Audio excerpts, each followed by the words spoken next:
Thanks, Cuppy. Oh, man. Well, you might be, moving that quickly to get to your car with the rain here. It hasn't actually started yet, so I think we'll get out to our cars okay. But if you're about ready to hit the road here, you work mid-shift or something like that, have your rain gear, please. You're going to be needing it, especially the night shifters, because that rain is going to be pounding down eventually. So we skated by here with the nicer side of the day here on the morning shift, and now that we hit the afternoon, things just keep going downhill. So it was kind of the flip-flop, obviously, yesterday. Things only got nicer and nicer. Now they're just getting worse and worse with every passing hour. So we've got a lot of clouds out there, and if we can head to storm scan, we'll show them to you. Here we are on the localized zoom. At the moment, not much actually happening in terms of anything on the radar, but that is certainly something that's going to be changing. Let me show you the really wide zoom of this storm.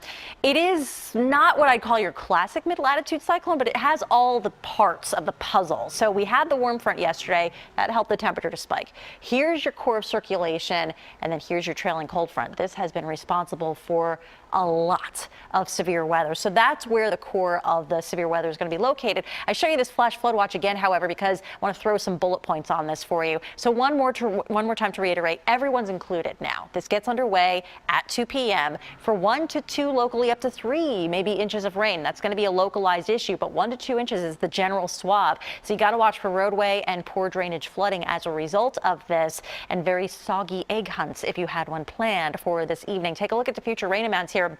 So this gets underway really in the next few hours, but the heaviest stuff comes later tonight. So I would say 5, 6 o'clock or so is when the larger batches of the really heavy rain will come through, and then it just keeps coming through in these pockets of drenching downpours for the rest of the night into early tomorrow morning. In terms of severe weather, it's mainly into the afternoon and later tonight that the heaviest downpours would come again, but also the gustiest winds, and really it's gusty wind, I think, that becomes our big concern when it comes to any severe weather. But if we get even a few additional breaks in that in the cloud cover and see more sunshine, that helps to destabilize the atmosphere. So we'll need to keep an eye on that. But generally, a lot of clouds out there. This is a live look, though, from our station headquarters facing south.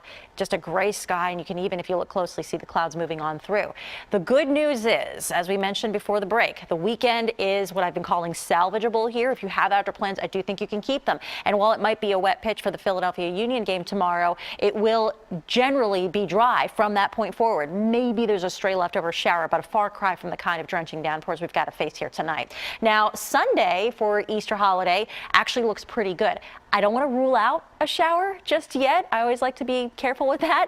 But generally, again, if you have outdoor plans, go ahead and keep them. You should see a mix of sun and clouds throughout the course of the day. Here's a quick check, though, on that 7-day forecast for you.